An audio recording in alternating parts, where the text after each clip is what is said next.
It's machine. Wyatt's not here. No. We do not have a beard. Dane is the man tonight. Welcome to Man versus Machine, Dane. It's great to have you on. Thank you very much for the invitation, and I will try my best to grow a beard by the end of the show and fill in for Wyatt. All right, Wyatt, I know you're watching from afar, so he's going to be measuring inches per minute, the rate of growth, right? This is excellent. So Dane and I are going to discuss some of the top trending players. Obviously, it's very important for us to be hitting the waiver wire, getting these flex players into our lineups that are going to make the difference that we want to see for our borderline playoff teams. There's so many of we're entering week 12. So you're like 7-4, you're 6-5, you're 5-6. You're on the outside looking in. Maybe you've secured your spot. There's a couple leagues where I'm the number one seed and, number one points for. It feels great. But some of you who are watching are not in that position. And it's really important for you to use one of the tools that we have here at Player Profiler, which is trending players. So if you go to playerprofiler.com, you can see just below the search engine bar who the top trending players are. And we're going to discuss those and a few others here on the show. Before we get into it, Dane, any words for the people as they're preparing for the playoff push here the last couple weeks of the regular season? Oh, guys, if you're grinding like I am in some of my leagues, pay attention to this. Get on the waiver wires. See the teams that aren't competing. Try to send that fab, those late picks, claw tooth and nail to try and get into that spot. Because if you make playoffs, anything can happen. Anything can happen. Last night, I got a trade offer. I would trade away Shadeur Sanders and receive Jacoby Brissett. And I had to do a double take, Dane, before, am I missing something? Did I miss the news on Jacoby Brissett? I just smashed my finger, I think, went through the phone to smash because we have 5 straight weeks now of Jacoby Brissett as a top 12 quarterback for fantasy. There's no other quarterback in the NFL who has 5 straight weeks right now as a top 12 quarterback. Jacoby Brissett, he is like the Army man meme who is protecting our Fields teams, our Joe Burrow teams. He is our Kyler teams, right? He's the one who's the savior, the unlikely savior, Dane. Let's just talk. I know he's not on the trending player list. Let's talk about Jacoby Brissett for a second. He runs this offense so much better than anyone would have anticipated. And I think he is a must add off of the waiver wire for any small super flex league. If he's on your bench, he's probably a start. You're starting him over the likes of a JJ McCarthy. And then it's a question, do you start him over a Caleb Williams? I think that's the line of demarcation, Dane. What's your take? Caleb Williams or Jacoby Brissett? Brissett faces a tougher opponent this week in the Jags, but I'm with you. You said it perfectly. Jacoby Brissett has been the savior that we all needed. He seems like he can run this Drew Petzing offense a little bit better. He's made Trey McBride even better than he's been for the past 2 seasons. He's elevated Michael Wilson into a 1-week superstar right now. It's to the point where you got to ride that hot hand because you need those points to succeed in your playoffs. You mentioned him, Michael Wilson, having an absolute monster game. The Stanford product, former 3rd round pick, absolutely explodes onto the scene after Jacoby Brissett sets an NFL record for completions. Holy buckets. I don't remember who wrote that news blurb, but someone did for our news team. If you go to playerprofiler.com/news, Jacoby Brissett sets the NFL record for completions, and Michael Wilson, a major recipient of that product, 15 receptions, 185 receiving yards, 240 air yards. Holy buckets, Dane. Yeah, this is a player that he had high draft capital. I believe he was in a He's third round round 3. pick, Yep. right? Third round pick. He was a good player in Stanford, but he was always hampered by injuries. You know, I think his route tree has always been good. He's just never really had that opportunity because whether Kyler couldn't get him the ball, it was the Trey McBride show. They needed to make Marv work. We're now seeing what Michael Wilson can put on the field for our teams. Oh, I'm so here for this. And there's a lot of optimism for week number 12 as well, because Marvin Harrison Jr. Expected to miss due to the appendectomy that occurred prior to week 11. So he still needs another week to get right. Michael Wilson is going to be the guy. And then you mentioned Trey McBride. There lots of tweets have been sent out about how the difference between the tight end 2, Jake Ferguson, and Trey McBride is actually larger than Jake Ferguson, who's the tight end 2, and the tight end 18. Like, there's just a massive, massive gap between Trey McBride and all the other tight ends, which is, you know, a phenomenon that we've seen year over year for various tight ends, that they have these massive seasons. And, you know, I'm feeling pretty good about having Trey McBride over Brock Bowers and a decent exposure to Trey McBride. We knew the touchdowns were going to come this year. They just were not coming last year. That was something that we were banking on and able to take to the projections. So to see that pendulum swing, that's the touchdown regression we wanted to see. It's come to full effect. And now with Jacoby Brissett running this offense effectively, they also got really good game script. Like, they had to throw against San Francisco, and this was an opponent that just kept scoring at will against the Cardinals. And as you mentioned, it's Jacksonville who allows the 11th most fantasy points to wide receivers on the season. Our player profiler cornerback matchup for Michael Wilson is Greg Newsome. So, yeah, we're not too worried. But if you're thinking about, like, putting Michael Wilson into your DFS lineup, he's viewed as very, very chalky, projected 23% rostership on DraftKings, 17% on FanDuel. He's the number 1 and number 2 projected ownership wide receiver. This is where, like, you don't want to eat the chalk, I think. You know, you see this massive, massive game from Michael Wilson, and I think you do put him in your regular, like, flex for your starting lineup. I think that he's one of those players that you take that chance on, and you have some exposure in the DFS streets, but he should not be this is recency bias at its finest, Dane. Yeah, I agree with you. It is a flex worthy player for me, but I'm not gonna bet the house on this one. You know, like you said, Jacksonville's defense gives up the 11 most points to wide receivers, but that defensive front is going to be it's going to be a pain for Jacoby Brissett. We don't know what that run game is going to be like. The window opened up for Benson. Don't know if he's in this weekend. That's a good point. The team still might be one dimensional, so that might be something to watch. That it might just end up being the Trey McBride show that you really want to be comfortable with playing this week. Yeah, that's the Trey McBride, set it, forget it, tight end 1.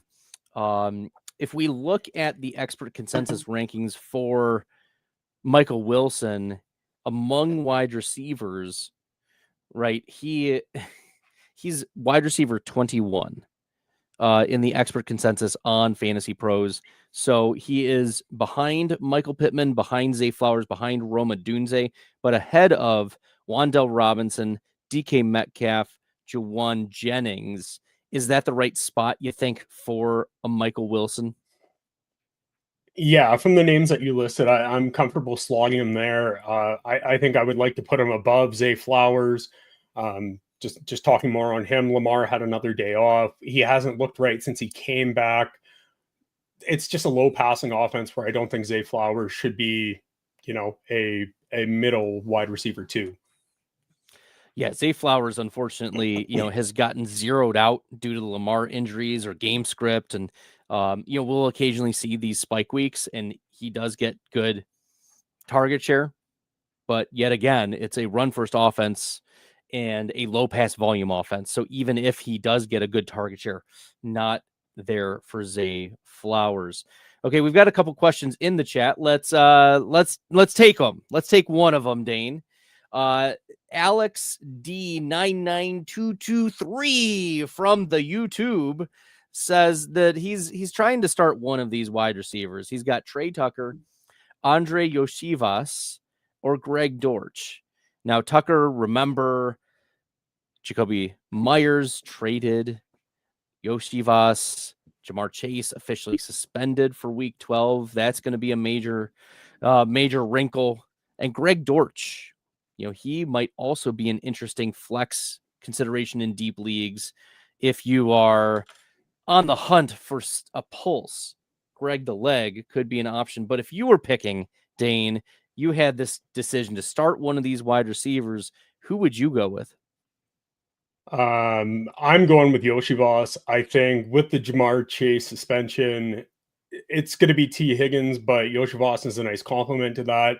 Trey Tucker, I don't know if Geno Smith is going to be able to pass the ball. Like, this might be the sack fest, right? It's Las Vegas versus Cleveland. Like, what are the props for sacks in that game? I think Geno Smith is going to have a terrible game. Greg Dortch just seems like he's taken a back seat. It kind of seems like it's going to be Wilson or it's going to be McBride. So process of elimination, I'm going to go Yoshivas. Let me go with Greg the Leg. Okay. The human Dortch. Marvin Harrison's out. Last week against San Francisco, Greg Dortch, 6 catches for 66 yards on 6 targets. He got the touchdown, 18.6 fantasy points in full PPR. That was good for wide receiver 12. The only downside for Greg Dortch, he doesn't run past the line of scrimmage. He set a season high with 25 air yards in week number 11. Here's the game log of air yards for Greg Dortch. -6, 2, -6, -7, -5, 11, -2, and then last week 25. So yeah, not looking good for Greg Dortch. So that's mighty brave of you to choose him on that option. Let's go. Look, someone's got to root for it says 5'7", but he's got to be 5'6". Okay, that's probably one of those round up air 5'6" and like 0.4999 that they just round up. Those are the inflated college numbers of getting a 5'7". Yeah, we love Greg Dortch. Shout out. And to actually just take a step back here, like one of the things, like when I'm looking at in dynasty leagues and I want to take shots on like really deep players, especially ones that go undrafted, like Greg Dortch, you want your prospects. This is a philosophy that I've developed over the course of the last few years and in thinking and evaluating prospects. I need to see one elite trait. I don't care if all of the other traits are terrible, and that's what Greg Dortch shows us. He is slow. He's a 4.59 wide receiver. His speed score is 2nd percentile. His catch radius is 8th percentile. His burst is 6th percentile. Like, he is an outlier in terms of that. I think it's a testament to the fact that he's in the NFL, and you have those type of athletic metrics. But here's what his elite trait is. It's his agility score. He is agile. Yes. And if you have an 81st percentile player, the gap between his elite trait and the non-elite traits means that he stands out more when he has to do that. So the team knows what they're getting with him. They put him in a particular role, and it may take years or periodically time for him to hit at places. But that's what we want to see. I actually am kind of turned off by the super athletes who don't get the high draft capital, because that means that there's a fatal flaw in their profile. That means something is not right with their route running. There's something not right with how they are in the locker room. There's something not right with how they play the game. What Greg Dortch, and why I was also in on Tez Johnson. Tez Johnson has like an 81st percentile catch radius. He's slow, he's small, he's not super fast, but he can catch the ball. You want to find, this is the philosophy that I've developed. You need to find elite trait wide receivers late. And those are the ones that are going to stand out because they stand out to the coaches. They get snaps, they do something special. So I think that's a great process to be able to see things like that. And you can find those late round gems, and whether you're going to put them into your lineup and profit, when injuries hit or when it's by Mageddon, or you're going to be able to churn it and move it further in your process. I think that's great on you. All right. Let's keep her moving with one more trending player, and then we'll take a break. We'll talk about better fantasy. So we talked about Michael Wilson. We talked about Jacoby Brissett, another trending player. My boy, as you can tell with all of the green in the back, all of the Packers helmets and Lambeau Field, the Bob Tunyon signed framed jersey, courtesy of Billy Muzio. Emanuel Wilson, running back for the Packers. We expect, he is not officially ruled out, but we expect Josh Jacobs to miss week 12. Emanuel Wilson has just hung around. Last year, he got 103 rushing attempts, averaged almost 5 yards a carry. He had 5 total touchdowns. And now, with Josh Jacobs out for the majority of week number 11, Emanuel Wilson, 71% of the snaps. He had 2 red zone carries, 12 total touches, finishes the RB19. He's a must add, and I think a must flex against Minnesota. Dane, how are you approaching Emanuel Wilson? Yeah, I'm thinking the same. He's a guy that I was trying to get on waivers in whatever leagues that he was available. I think you're right. There's nobody else behind him that is going to threaten him for that job right now. Marshawn Lloyd is still on IR. It's his job. He's looked serviceable. He serves a role for that team. He might not have the pass catching chops that Josh Jacobs had, but he is serviceable. He's going to be able to move the chains, and he's going to get that goal line work for the Packers. Yeah, Emanuel Wilson right now. So we talked about Michael Wilson getting the wide receiver 21 overall treatment. Emanuel Wilson in the expert consensus rankings is running back 21. So the Wilsons are holding on to 21 pretty nicely. Coincidences abound, but Wilson is ranked right now. It's Wednesday, November 19th. He's ranked behind Aaron Jones and behind Kenneth Walker, but ahead of David Montgomery, Kareem Hunt, Jalen Warren. Is that the right location for Emanuel Wilson? Oh, geez. Yeah, I do think that's right. I need that list again. You said Kareem Hunt, Jalen Warren. Yeah, so he is behind Aaron Jones and Kenneth Walker. He is ahead of David Montgomery, Kareem Hunt, Alvin Kamara, Jalen Warren. Yeah, so that might be one guy. We've heard Dan Campbell. He came out and said earlier that Jameson Williams is going to get the ball. He wants to get David Montgomery more involved. So, we might see that. I think we could have Wilson and Montgomery flip-flop, but I think that is overall the right place for Wilson. Yeah, maybe I want to be a little bit aggressive again with Emanuel Wilson. I'm just, there's something tempting. Maybe it's adding more Packers to my starting lineup. I don't know if it's that bias.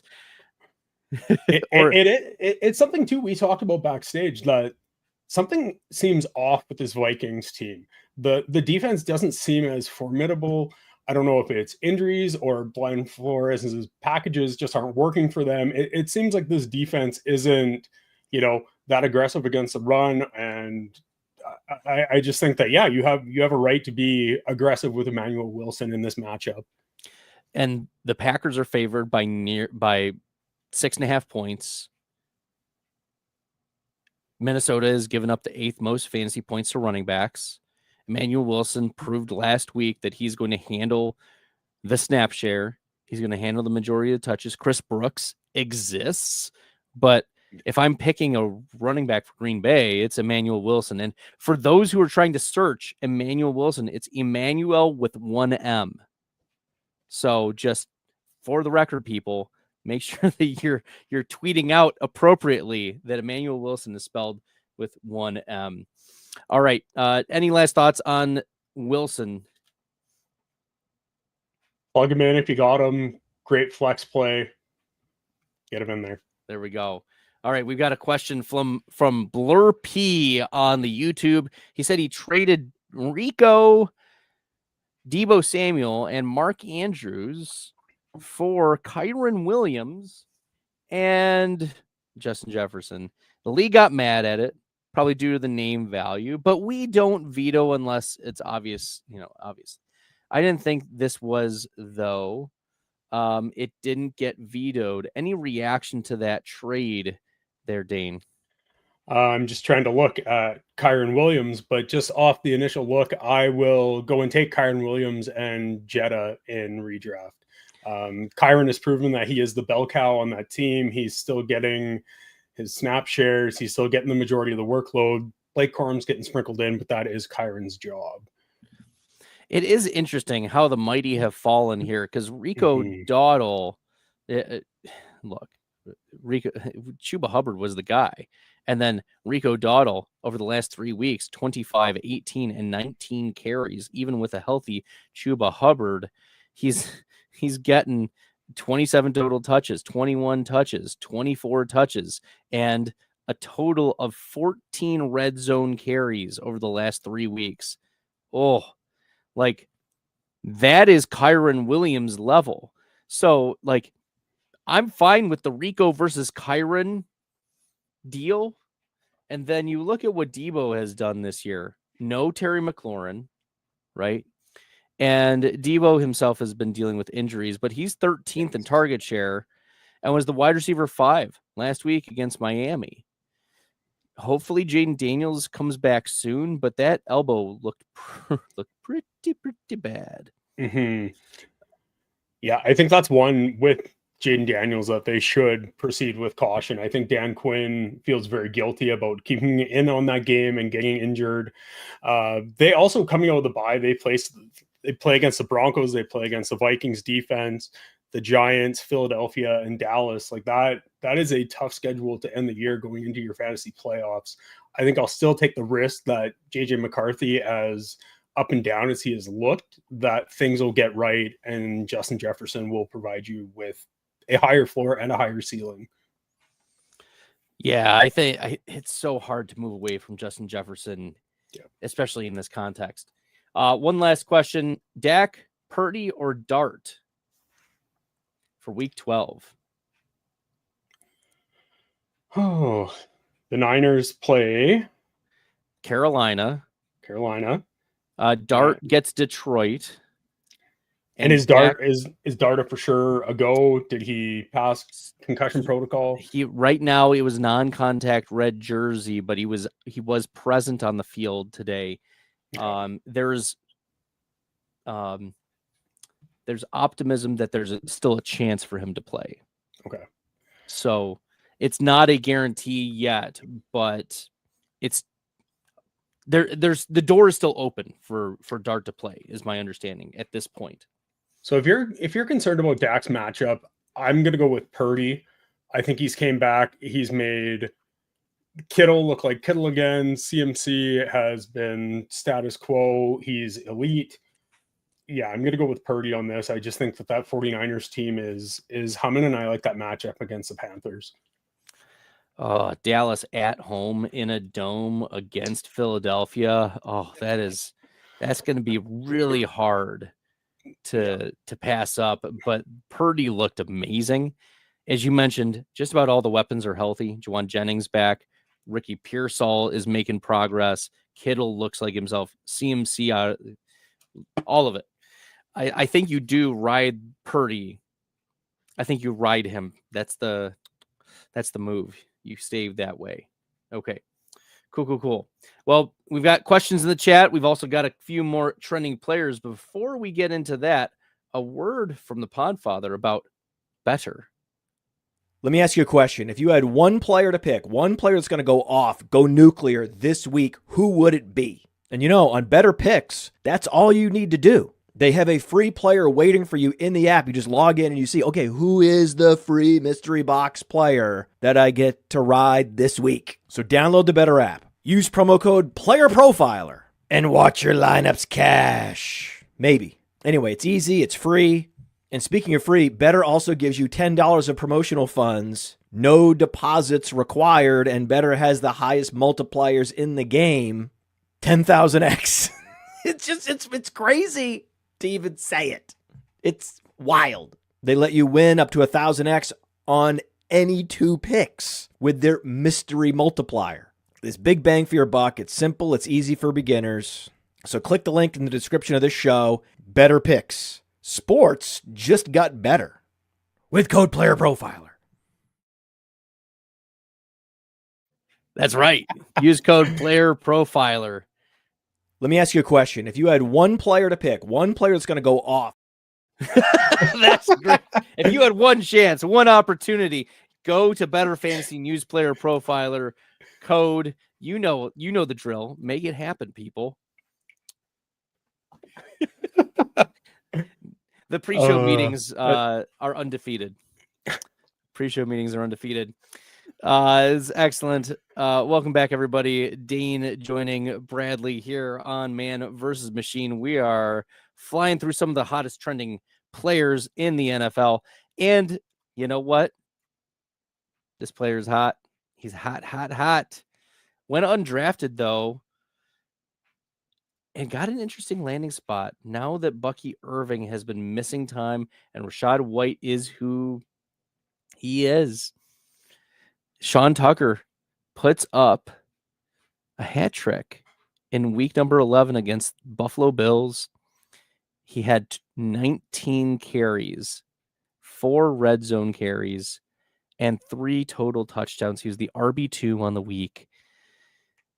Set a season high 44% snap share, and it's just reminiscent of when Sean Tucker was the RB1 overall last year in week 6, 36% snaps, 14 carries, 3 receptions, 192 total yards then, and he goes nuclear once again in now 2025.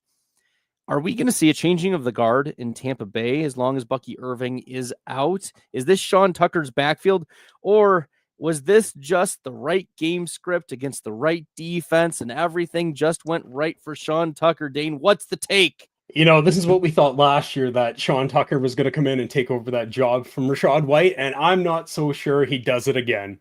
I think this is the one game of the year that it's massive. And then we just go back to Rachaad White doing Rachaad White things and taking more of the work away from Tucker. Oh, yeah, Sean Tucker. So for those not familiar with his story, there was a lot of medical issues with Tucker. They thought that his NFL career was in jeopardy. I think it was a heart issue that he had they found. Yeah, he had a murmur, and it was concerning. NFL teams stayed away during the NFL draft in 2023. He signed as an undrafted free agent. And we talk about some of these elite traits. Sean Tucker, 90th percentile 40-yard dash, 86th percentile speed score, and a 95th percentile bench press. Now, if you were thinking, well, I do want to take a chance here on Sean Tucker, I don't think he's flex worthy in week 12. You mentioned, your take is that it's Rachaad White's backfield. I think it's also matchup driven. Yes. The Buccaneers are 6.5-point underdogs against the Rams, and the Rams allow the 30th most fantasy points to running back. That means only 2 teams allow fewer running back fantasy points than the LA Rams. That's math for you, Dane. That is #analysis. It's a bad matchup in a bad game script with bad snap share on a team where today it was reported that Baker Mayfield, Emeka Egbuka, and a few others did not practice because they were all sick. There is something going around in the locker room for the Tampa Bay Buccaneers right now. Guys missing valuable reps in the middle of the season. That's not a recipe for success for an offense that is desperate for playmakers. And Sean Tucker certainly showed explosiveness in week number 11, but I think he is a must sit in week number 12? I would agree with you on that. You already stated that there must be a bug going through that team. They're down 6.5 points to the Rams. It's going to be Baker slinging the ball. Baker going to be rushing. Rachaad White's going to be more involved in the pass catching game. I don't think it's going to be a game script where they're going to hand the ball off to Sean Tucker and he's going to run between the tackles and grind out yards here. Yeah, Sean Tucker. Yikes! I'm very, very worried about those who are so confident in the plug and play of Sean Tucker. Okay, I mean Tucker was the RB 29, so he was behind Kenneth Gainwell and Zach Charbonnet, ahead of Rachaad White, Zonovan Knight, and Taze Spears. Where does Tucker fall for you?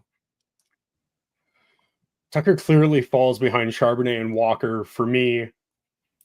I think in this matchup, he can even fall farther behind those guys that you had listed. Taze Spears is one that Tennessee is playing against Seattle. So that's another tough game. Sean Tucker, yeah, I could see him ranked below all of these guys. I really don't like this matchup for him against the Rams.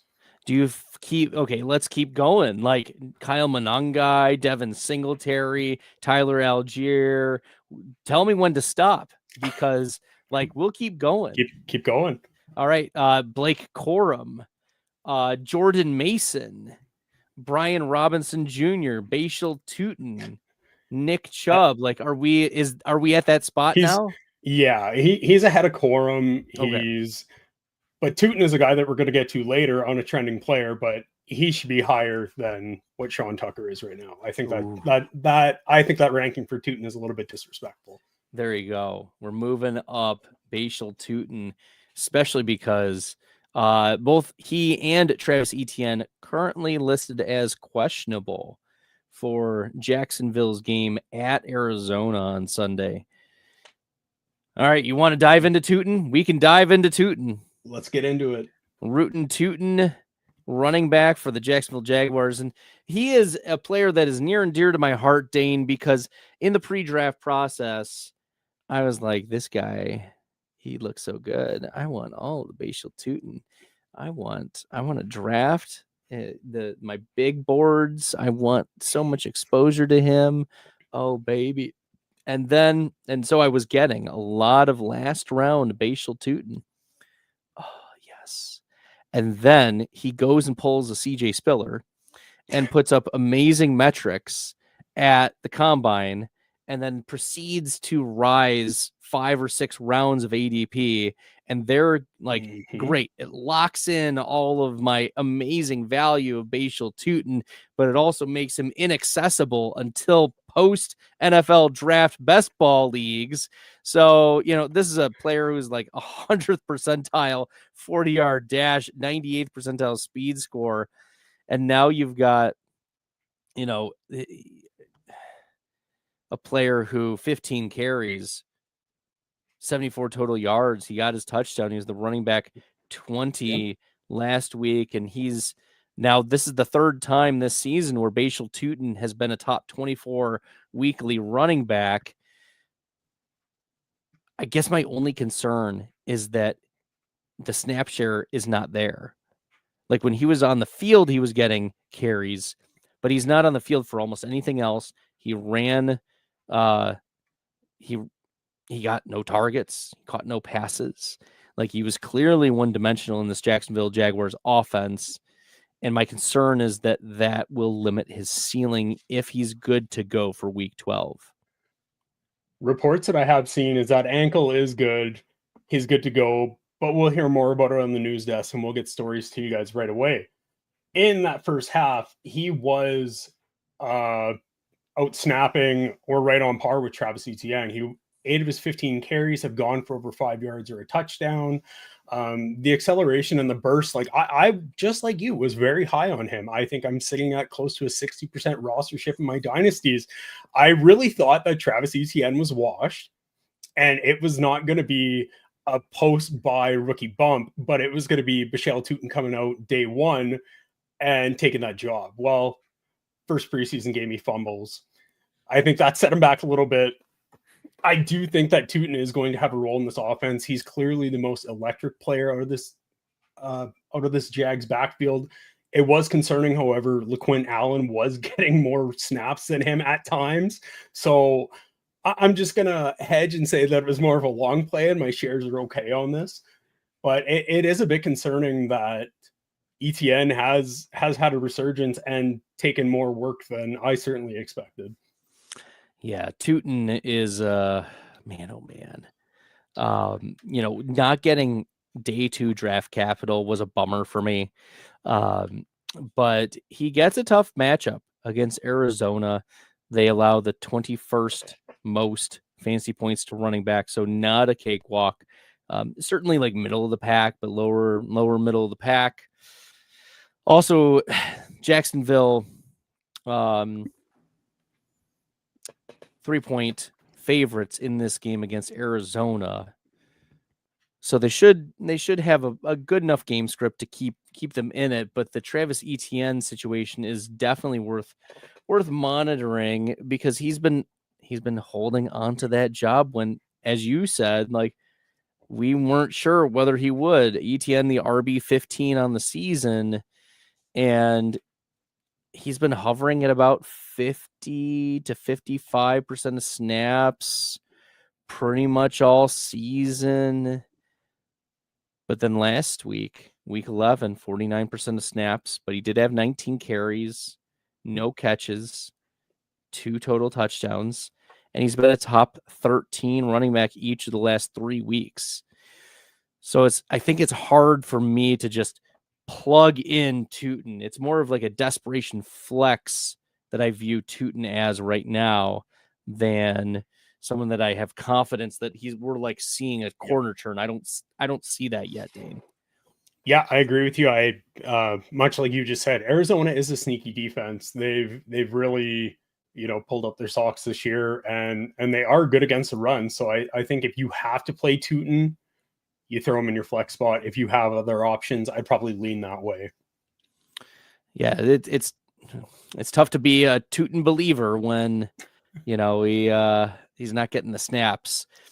The last player that we see trending here on the playerprofiler.com channel, make sure you guys are checking out playerprofiler.com, playerprofiler.com/news for all the news updates that keep you in the know.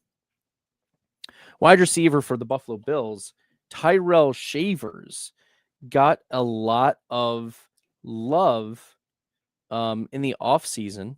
He was a sleeper, undrafted free agent in 2023, and got some opportunity with Keon Coleman being benched for week number 11. Now, literally crossing my notifications here, Buffalo plans to bench Keon Coleman again on Thursday versus the Texans. Jeez. So this is Tyrell Shavers' time.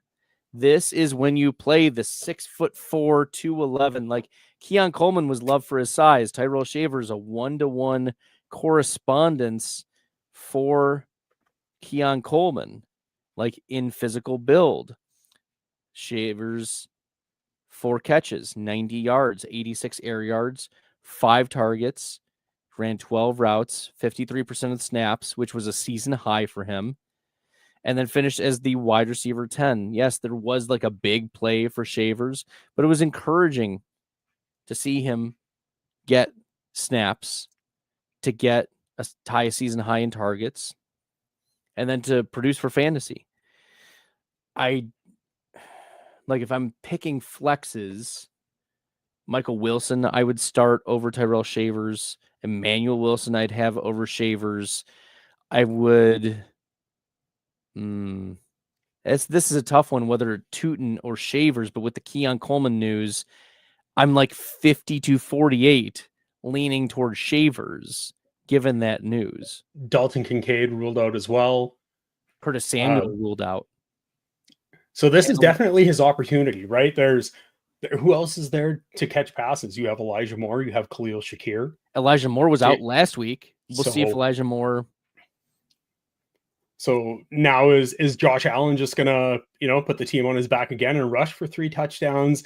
It's a much tougher defense in Houston than what they face against Tampa Bay. Yeah. So that might be something where if it comes down to me choosing between Shavers and Tuten, I'm gonna stick with my guy and go Tuten and hope that he falls into the end zone. But you're right. This is totally the opportunity for Shavers to come out and put together back-to-back weeks.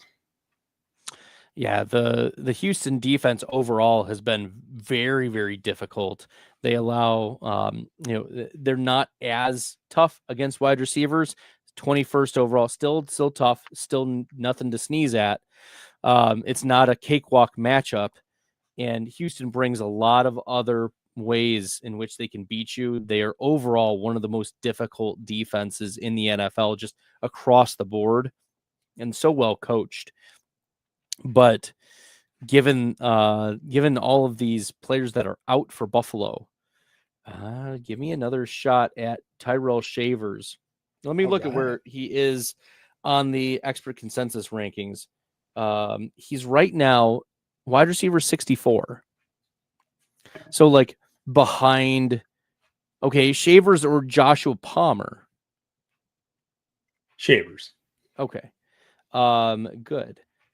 Shavers or Alec Aomanor? Shavers. Okay. Shavers or you're gonna hate this one, Dane. Shavers or Matthew Golden? Shavers. Let's keep going. Let's keep it going for us. All right. Tyrell Shavers or Jalen Coker? Coker. Okay. All right. I think we found it. Okay. Shavers or Tyler Lockett? Oh, geez. Like I said, with that Cleveland Browns matchup, I'm going Shavers here too. I really don't think that the Raiders are going to be able to do anything. This is excellent. Okay. Fantastic. So that puts Shavers as like a borderline top 48 wide receiver. Given all of these, this is very interesting. I like doing these exercises. Xavier Legette or Tyrell Shavers? Oh, I will take Shavers. I don't think Bryce Young is going to go and throw for over 400 yards again. This is excellent. I love it. I love it. Pretty soon, Dane will be talking himself into like Alec Pierce or Tyrell Shavers. We might get to that point. Don't get to there. Don't get to that. Alec Pierce has been crushing it lately. He has been. This is good. This is good for the people. Good for Alec Pierce. He's gonna make a lot of money this offseason because Alec Pierce, a free agent after this season. So boom, we're excited to see Tyrell Shavers get into our fantasy lineups. Top 48 wide receiver for week number 12. Okay. One of the other top trending players was the RB5 last week against Cincinnati. 9 carries, 24 yards, but 7 receptions for 81 receiving yards and 2 receiving touchdowns. That's Kenny Gainwell. 63% snaps, his highest snap rate since the Minnesota game where he stepped in for Jaylen Warren. Warren still dealing with an injury. He's trending toward playing. But Aaron Rodgers may or may not play in week number 12 against Chicago. You know Rodgers is pushing to play. He owns the Bears. He owns the Bears. But how are we approaching Kenny Gainwell? Is he flex worthy in week 12? I think Kenny Gainwell is flex worthy with the news that Jaylen Warren might not be playing in this game.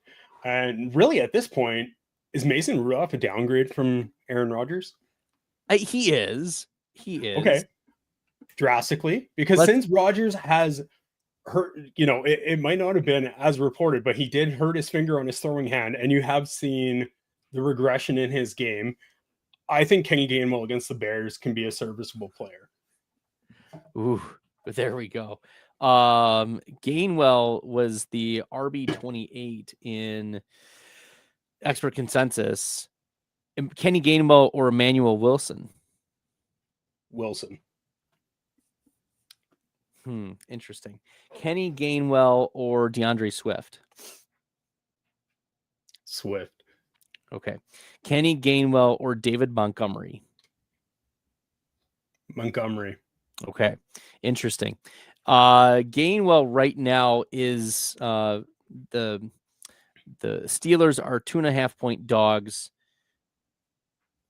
at Chicago, and the Bears allow the 4th most fantasy points to running backs and the 5th most receiving fantasy points to running backs. So it's a really good fantasy matchup for Gainwell. However, I do agree with you. A lot hinges on whether Jaylen Warren is available for this game. Yeah, I agree, because we've seen Warren, like, that is Tomlin's guy. He's getting the reps. He's getting the receptions. So if he's not out, is it just a crossover right to Gainwell for you, or how are you sitting on this? I think I want to take shots on Gainwell. Like, Okay. the chance of re-injury for Jaylen Warren, even if he's ready to go, is there. Like, the pathways for Gainwell, he could just straight up play over Jaylen Warren, given the concerns about re-aggravation. Jaylen Warren could re-aggravate the injury itself during the game, or they could just straight up hold him out for this game.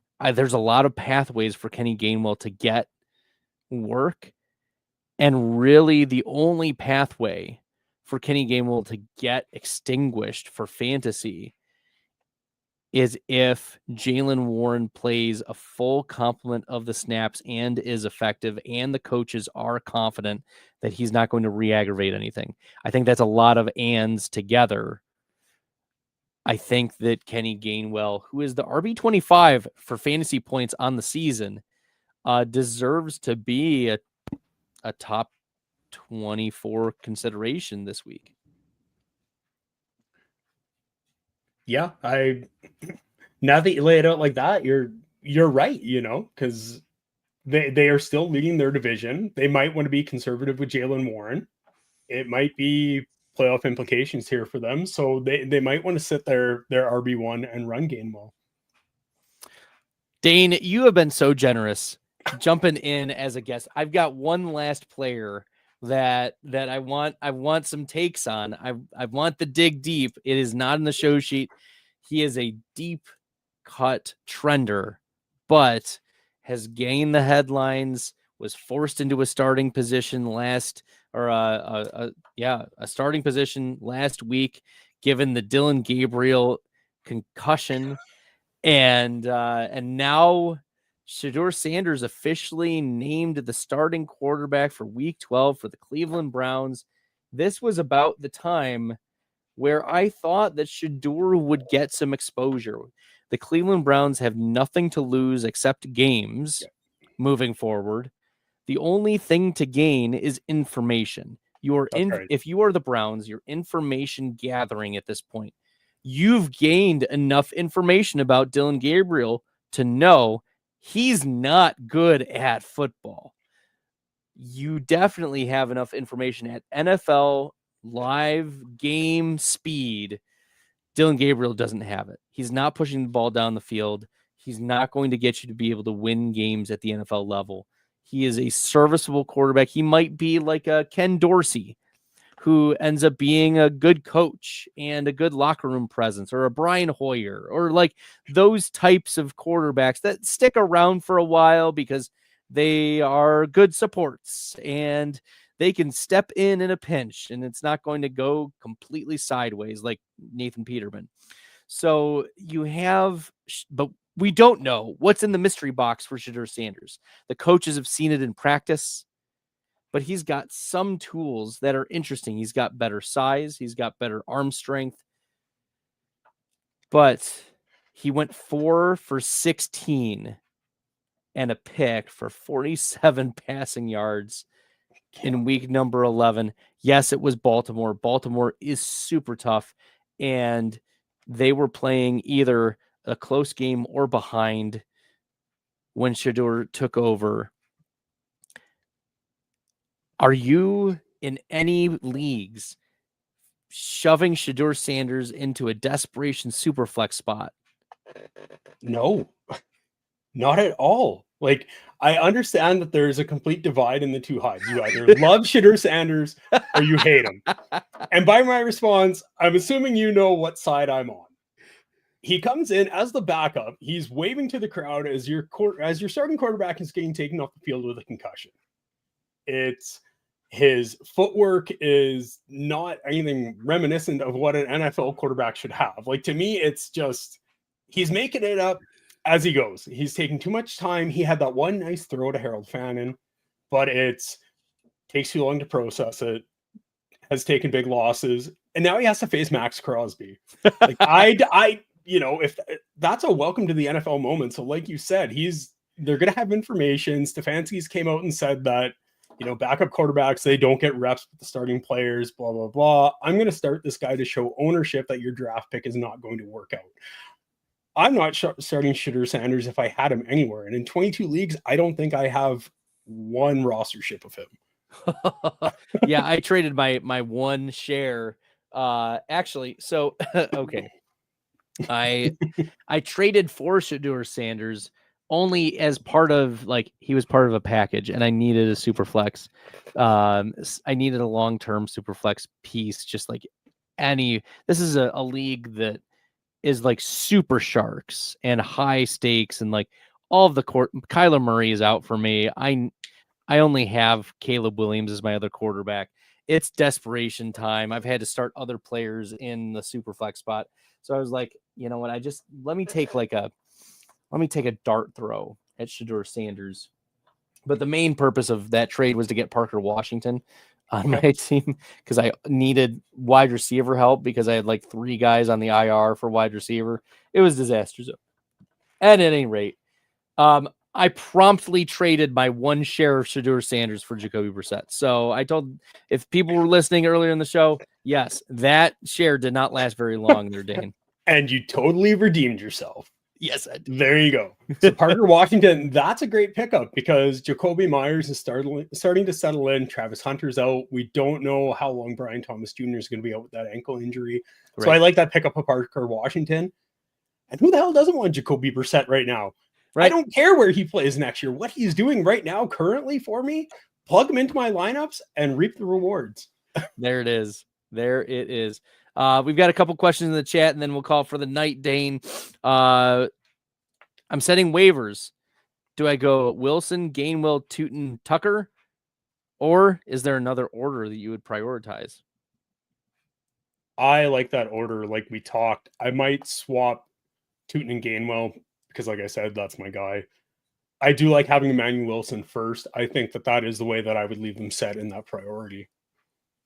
Yeah, I would keep that order as well. If anything, maybe my bias now against Bhayshul Tuten is let's just see, but Bucky Irving questionable for week 12. We'll see if he even gets back over the next couple weeks. Seen on the turf, but we saw him practicing in a limited fashion last week, and it didn't materialize. So yeah, I that's not a bad order. Emanuel Wilson, the priority ad. Lamar has been running lately. Is he hurt more than people are saying? Should I start Brock Purdy over Lamar this week? To answer your second question first, the answer is yes, you should start Brock Purdy over Lamar Jackson. Is he hurt more than they are saying? Well, we just found out today that Jackson has an ankle injury. Not just, what was it, a hamstring earlier this year? It was hamstring, and usually we do see that. Not to speculate on more injuries, but usually when you have a hamstring injury, it leads to something else because you're trying to support it with other muscles. And now, unfortunately, that's right. Now, unfortunately, we're dealing with an ankle injury. Yeah, so there is concern about Lamar Jackson and his health. Hey, guys. Hey, Chris X Cross 04 from YouTube. Would you trade Nico Collins and Justin Herbert for Lamar and Marvin Harrison Jr.? No, I would not. Like, that's it. Dane? Yep, same. I would not. Start Hollins, Yoshivas, or Dortch. Yoshivas. I'm going Dortch. But the interesting thing is that Hollins has been involved. And I think with Keyshawn Booty possibly coming back this week, that's why Hollins has been interesting.